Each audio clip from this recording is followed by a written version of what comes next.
मलिका ने मुझे मजबूर किया है कि मैं एक और वीडियो इस pro max level ungrateful victim mentality loser पर बनाऊं। अगर मलिका मेरी बीवी होती ना तो मैंने इसके दोनों गुर्दे बेच के जुए में पैसे उड़ा देने थे और इसको गंजा करके इसकी बालों की विग बना के ब्लैक मार्केट में बेच देनी थी। I really want to hate Raza, I really do, लेकिन मुझे उसकी बजाय मलिका की छितरौल करने की ख्वाहिश हो रही है। 12-13 एपिसोड हो गए हैं और इस बहन ने कसम खाई हुई है कि मैंने अपने कसम की एक बात नहीं माननी। ये बाय द वे वही आदमी है जिसमें मलिका को अपना बाप दिखता था। इतनी छुई मुई लड़की है मलिका कि इसको दूसरी एपिसोड में बाइक वाले लड़कों से शदीद डर लग गया था, लेकिन अपनी ही बिल्डिंग में रहते हुए शक्ल से ही लोफरों के सरदार को देख के इसको डर नहीं लगा, जबकि इस आदमी को देख के मेरी रूह तक कांप गई थी। उसका हुलिया, उसकी शक्ल, उसकी एक्सप्रेशंस, उसकी जुबान, उसके बात करने का लहजा काफी नहीं था मलिका को ये बताने के लिए कि आदमी ठीक नहीं है, इसके घर दोबारा नहीं जाना। और फिर ऐसी औरत जिसका शौहर रजा जैसा मीटर शार्ट आदमी हो, उसको तो सोना भी खुली आंखों के साथ चाहिए। मैडम ने रजा के मना करने के बावजूद उस औरत को अपना BFF बनाया, कोरमा देने के लिए उसके घर चली गई। देख भी रही है कि अंदर गलीज माहौल चल रहा है, टिचिक टिचिक टिचिक टिचिक की आवाजें आ रही हैं। इसकी जगह कोई भी और औरत होती ना तो घर के बाहर से ही बाहर आ जाती, लेकिन क्योंकि मलिका अभी कल ही पैदा हुई है तो उसको पता ही नहीं था कि उसको दस्ती वहाँ से भाग जाना चाहिए। मलिका जानू अंदर भी गई और गप्पे लगाने के बाद वापस आने का इरादा किया ही था कि पुलिस ने उसको फड़ के अंदर कर दिया। मुझे बड़ी तस्कीन मिली थी ये देख के। देखो, अगर मैं रजा की जगह होती ना तो मैंने मलिका को अंदर ही रहने देना था कोई 1-2 हफ्ते। मैंने उसको कहना था कि जेल में होना तो वहाँ पे BFFs बनाओ और वहाँ पे इंजॉयमेंट करो। रजा का मीटर शार्ट हो गया, उसने मलिका को उठा के उसकी माँ के घर छोड़ दिया और मलिका वहाँ पे इतने महीने बैठ के आंसू बहाती रहती है। माँ इसकी अलग मातम करती रहती है। घर में मैयत वाला माहौल हो जाता है कि रजा मलिका को लेने नहीं आ रहा, मलिका को माफ नहीं कर रहा। वो तो अगले एपिसोड में पता चला कि मलिका ने इतने सारे महीनों के दौरान अपने खसम को एक बार भी कॉल नहीं की। ना उसने कॉल की ना उसकी माँ ने कॉल की। How can you not call your husband for months? ऐसा नहीं है कि रजा अगर उसके साथ सख्ती से बात करता है तो मलिका मुंह पर अल्फी लगा के चुपचाप सुनती रहती है। मलिका की ये हरकतें हैं कि रजा से वैसे ही लड़ती रहती है जैसे मोहल्ले की 2 औरतें आपस में हाथ हिला हिला के लड़ती हैं। बहुत सारे रोने धोने के बाद चलो जी मलिका घर आ गई। अब घर में सिर्फ 2 लोग हैं और एक 24 घंटे की मुलाजिम है। 3 कमरों का टोटल घर है और मलिका ऐसे ही एक्ट करती है जैसे 17 लोगों की ज्वाइंट फैमिली में रहती हो और सबका काम इस अकेली को करना पड़ता है। रजा बेचारा सुबह नाश्ते में ब्रेड के 2 स्लाइसेस 1 अंडा खा के जाता है। शादी के शुरू में मलिका ने रजा से कहा था कि मेरी माँ ने मुझे किचन संभालने की पूरी ट्रेनिंग दी हुई है और ये निकली इसकी ट्रेनिंग कि 1 अंडा फेंटते हुए ये गिर गई। 1 अंडा 2 स्लाइसेस ऑफ ब्रेड मलिका और उसकी मुलाजिमा मिल के बना रहे थे। मैं कहती हूँ 1 अंडा ना हो गया दावत का सामान हो गया। इतना फोहड़पन मैंने कभी जिंदगी में नहीं देखा। ऐसे ही ना शुक्री औरतें हमेशा खुद भी विक्टिम मेंटेलिटी लेके जिंदगी गुजारती हैं और अपनी बेटियों को भी यही मेंटेलिटी सिखाती हैं। डॉक्टर के सामने बैठ के रो रही है कि मेरा शौहर तो सिर्फ खुशी हो सकता है, कुछ मैनेज नहीं कर सकता।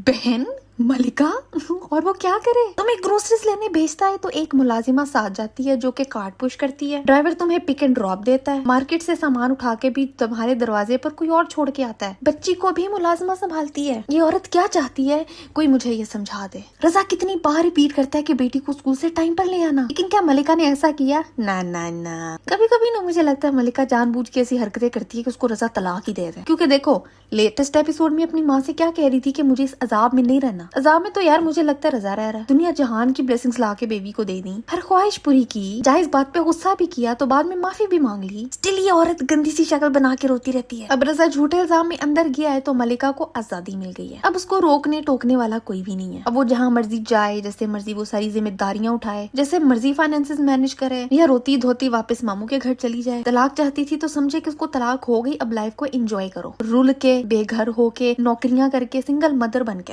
अब जिस चीज से मेरा दिमाग खराब होता है ना वो ये कि पहले ही इस मुल्क में औरतों के जेन्युइन मसले हैं और वो मसलों की वजह से पिस रही हैं। असल में डोमेस्टिक वायलेंस, मेंटल टॉर्चर से गुजर रही हैं और ये ड्रामा उन औरतों की पोजीशन को भी वीक कर देता है जो कि वाकई अब्यूजिव रिलेशनशिप से निकलना चाहती हैं। कोई भी इंसान ना इतना छुई मुई नहीं होता जितनी मलिका है। खैर, अभी इस ड्रामे के बड़े एपिसोड्स पड़े हैं, मुझे नहीं पता आगे क्या होना है और आगे मुझे कितना गुस्सा आना है इस औरत पे। तुम बताओ तुम्हें क्या लगता है ड्रामे में आगे क्या होगा। और आज के लिए बस इतना ही था। मैं मिलती तुमसे अगली वीडियो में एक नए टॉपिक के साथ।